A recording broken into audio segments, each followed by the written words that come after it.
people here.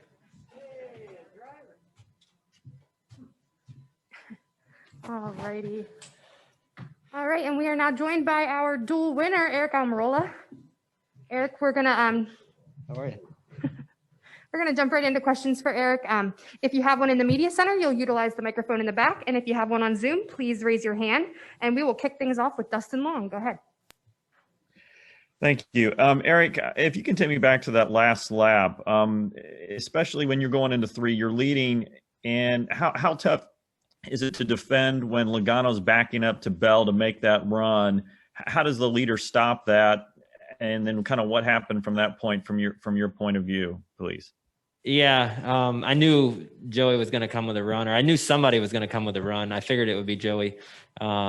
He's really good at this stuff. And I saw him back up a couple times before that, just to kind of see and gauge what he had and where his run was going to come. I knew he would come with a run probably at 1 to go. It's too risky to do it much earlier than that.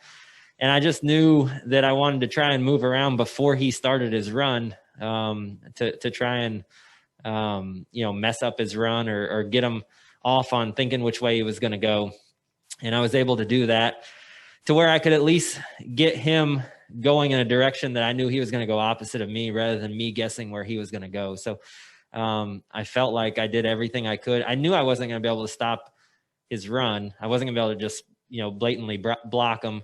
That would probably, cause a wreck, and our race car was way too fast. So I wasn't going to concede the win, but I certainly wasn't going to get my really fast Smithfield Ford Mustang tore up, trying to be overly defensive. So I made a move to one way, and then I blocked the top, and he got to my inside, and I was able to just side draft him and pull him back to where he couldn't clear me.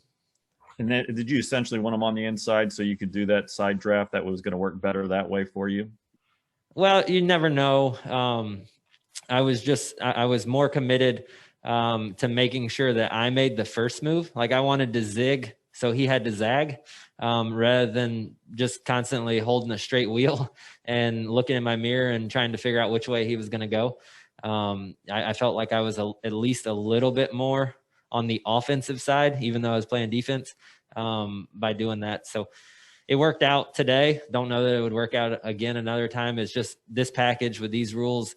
The runs come so fast, and you're not going to be able to stop the run. It's just about making sure you get in position to defend it when they get alongside of you. Thank you. Yep. All right, we're going to take our next question in the media center. Go ahead, Davey. Hey, Aric, back here. Hey. Hey. Good to see you. Yeah, it's great to see humans in the media center. Yes, it is. Compared to some of the other super speedway races you've done with SHR over the years, how do you think the car that you have here compares to those other ones? I would say it's every bit comparable. I feel like the car we had down here my first year with SHR in 2018 was extremely fast and capable of winning, and I led the last 3/4 of the lap that I needed to lead to win the Daytona 500. I just didn't lead the last 25% of the lap. So I've been down here with extremely fast Ford Mustangs every time I've come with Stewart Haas Racing. They have an incredible program from top to bottom, but their speedway stuff has notoriously been very good. And it seems like every time we show up for the Daytona 500, we have a car capable of winning. And I know we've seen some stuff on social media and what you said on the front stretch, but how much crap have you been giving Clint over the past few days? As much as I possibly can. Clint's a great person to give crap to. Cool. Thanks. Yep. All right, we're going to take our next one from the media center. Jeff Gluck, go ahead. Hey, Aric. Before he had the speeding penalty, Austin Cindric seemed like he was doing pretty well in the draft. He's obviously his first cup action, How do you know how to trust a guy like that, or when you can trust a guy like that in the draft? I'm sure there's not just him, but other people who don't have a ton of experience. You obviously don't want to tear your stuff up. What's the balance there of drafting with guys like that?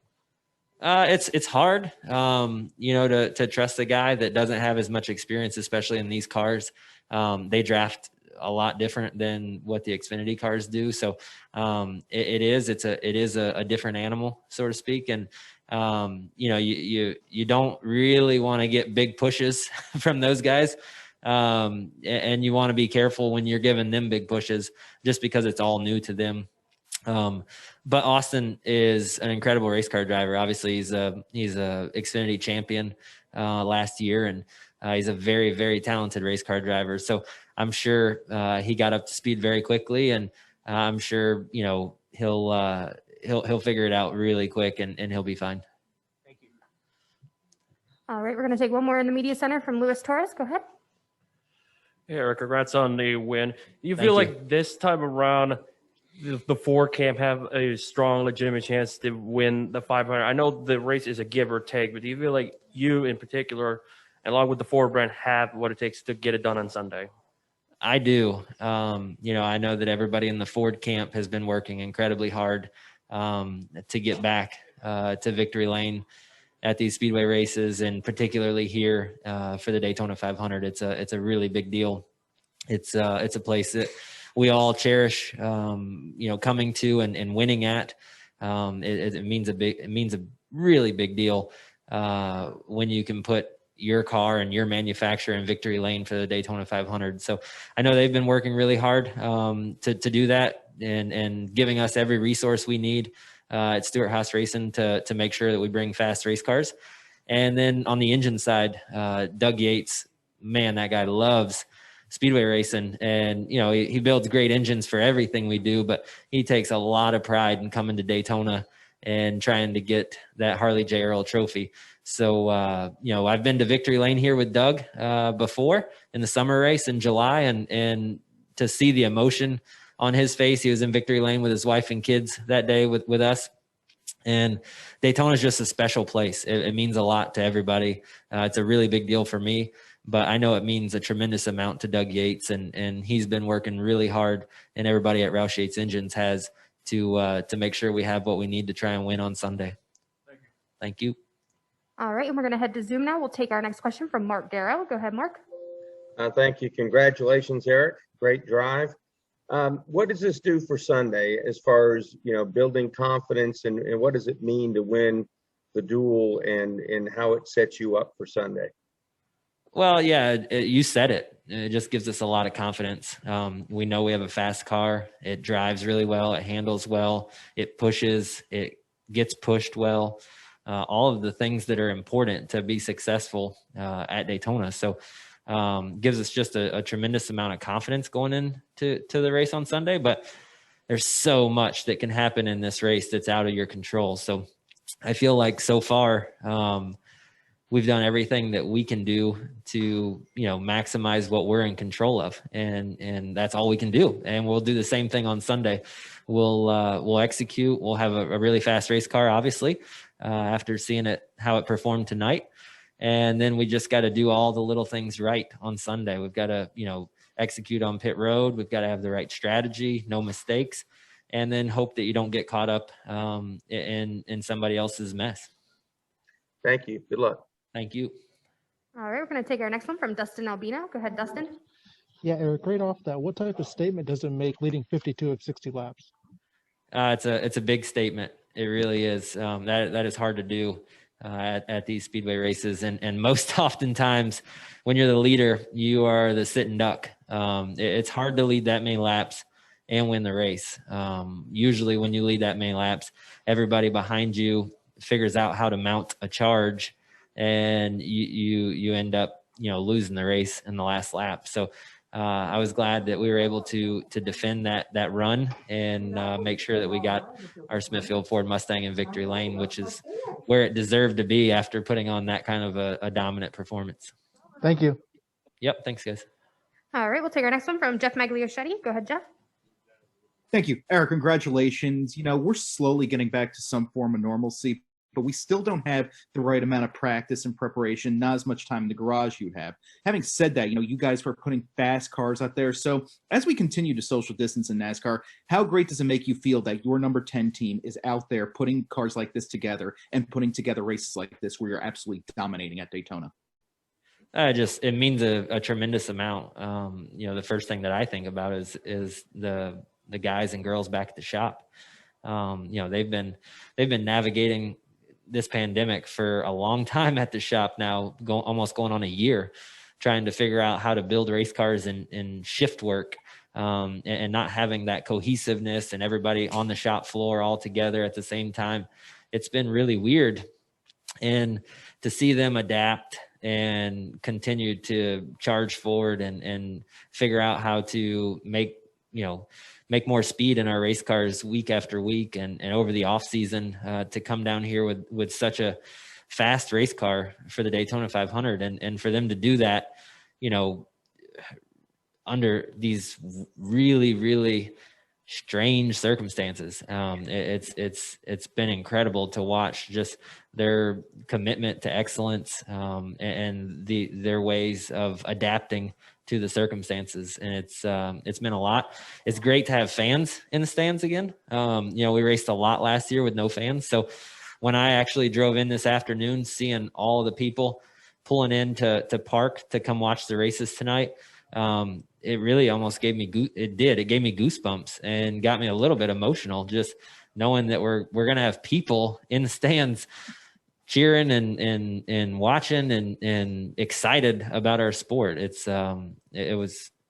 good to get back to a little bit of normal. Thanks, Aric. Congratulations. Good luck on Sunday. Thank you. All right, we're going to take our next one from Joe with the Grid Network. Go ahead, Joe. Yes. Aric, congrats on your win today. I know when it comes to Daytona 500, it has to feel pretty good. And you mentioned you're driving the number 10, 10th year with Smithfield. Have you started thinking about that numbers game? I know like DW1 with the number 17, 17. Has that started coming through? Yeah, I've been thinking about that quite a bit, over the off season and leading into this race. It's just, if you believe in all that stuff, certainly, it's a great year to break out and have a lot of success, doing it with Smithfield as my primary sponsor. They've been supporting me for 10 years. They've been an incredible partner for me and my career, and for them to be able to have the success that they deserve by partnering with me and sponsoring me at Stewart Haas Racing. They've always believed in me and had a tremendous amount of faith in me. And I feel like I'm certainly a part of the Smithfield family. So the only way for me to give back and say thank you is for stuff like this, to go out and win, and to get the attention in the media and all those things with their branding all over. That's how they win. And so that means a big deal for me. So yeah, 10 years with them in the 10 car. It would be great to cap it off on Sunday with a Daytona 500 victory for sure. And now that it's raining over there in Daytona, is this going to make a significant change to the racetrack once you all hit the track on a Sunday for the 500? No, I don't think the rain tonight will really have an impact. There's still a lot of racing left to go the rest of the weekend. We got the truck race tomorrow night. You have the Xfinity race on Saturday night or Saturday. So there's a lot of racing and a lot going on the racetrack. And even if it starts on a green racetrack, if it rains on Saturday, the racetrack will take a lot of rubber very quickly. And yeah, I think our car is going to be fast regardless of track conditions. Thank you, and best of luck. Thank you. All right, we're going to take our next one from Jonathan with the Racing Experts. Go ahead. Yeah, Aric, congratulations on the win in the duel tonight. I'm just curious, we've seen uptick in wrecks toward the end of the race. What is your strategy to avoid wrecks, but also still, be up there for the win on Sunday? Yeah, it's hard. You got to be aggressive to run up front, and you saw it tonight, but you see it all the time. It's really hard to win from 15th. You can't just drive up through the field and go win. So when you ride around in the back, you really are relying on the leaders and the guys up front wrecking. And when they don't wreck, you end up looking kind of foolish and you run bad and you finish bad. So yeah, I think there's so much risk reward that you have to weigh out with speedway racing. It really is a high speed chess match from start to finish. And you have to figure out how aggressive you're willing to be and how, daring of situations you're willing to put your car and yourself in to try and get to the front. And then once you get to the front, how do you keep it? There's sometimes some big moves you have to make to try and keep your car out front. But I think speedway racing always has and always will be that tale of weighing out risk versus reward. And if you're super aggressive, there's days it works out for you, and then there's days that you end up on a wrecker. Thank you, Aric. Thank you, Amanda. Thank you. All right, we're going to take our next one from Zach Arnold. Go ahead, Zach. Hello, Aric. Congrats on the win tonight. What was one Thank part you. of tonight's race that you feel you improved on the most to have a successful race on Sunday? Honestly, I felt like of all my takeaways from tonight, I would say that the one thing I was most proud of myself about was getting on and off of pit road. I feel like the race was really won there. I thought I did a really good job of getting onto pit road without sliding my tires, without having any lockups, but still maximizing getting onto pit road, not speeding, but rolling down pit road very aggressively on my lights, and then getting into my box nice and clean, not sliding my tires, so that way my fuel guy could get plugged in right away, and we won the race off of pit road. And that's really what set us up to be able to draft back by all those guys that pitted after us. So I know that sounds crazy. When you watch the race, you think about the action on the racetrack, but for me, that was the thing I was most proud of myself about, was getting on pit road and executing everything I needed to do right there, because I feel like that's where the race was won, by coming back out in the lead of that Ford group and controlling it from there. Thank you. Good luck in the 500. Thank you. All right, and we're going to take our final question for Aric from Jacob Steelman. Go ahead. Thank you, Aric. Congratulations. You talked about it a couple questions ago, but the risk versus reward of speedway racing in these duels where you're basically racing for your starting spot in the 500 and trying to start as close to the front as you can. How difficult is it to manage that risk versus reward, knowing, if anything happens, you're starting at the rear Sunday, or does that not even cross your mind down the stretch?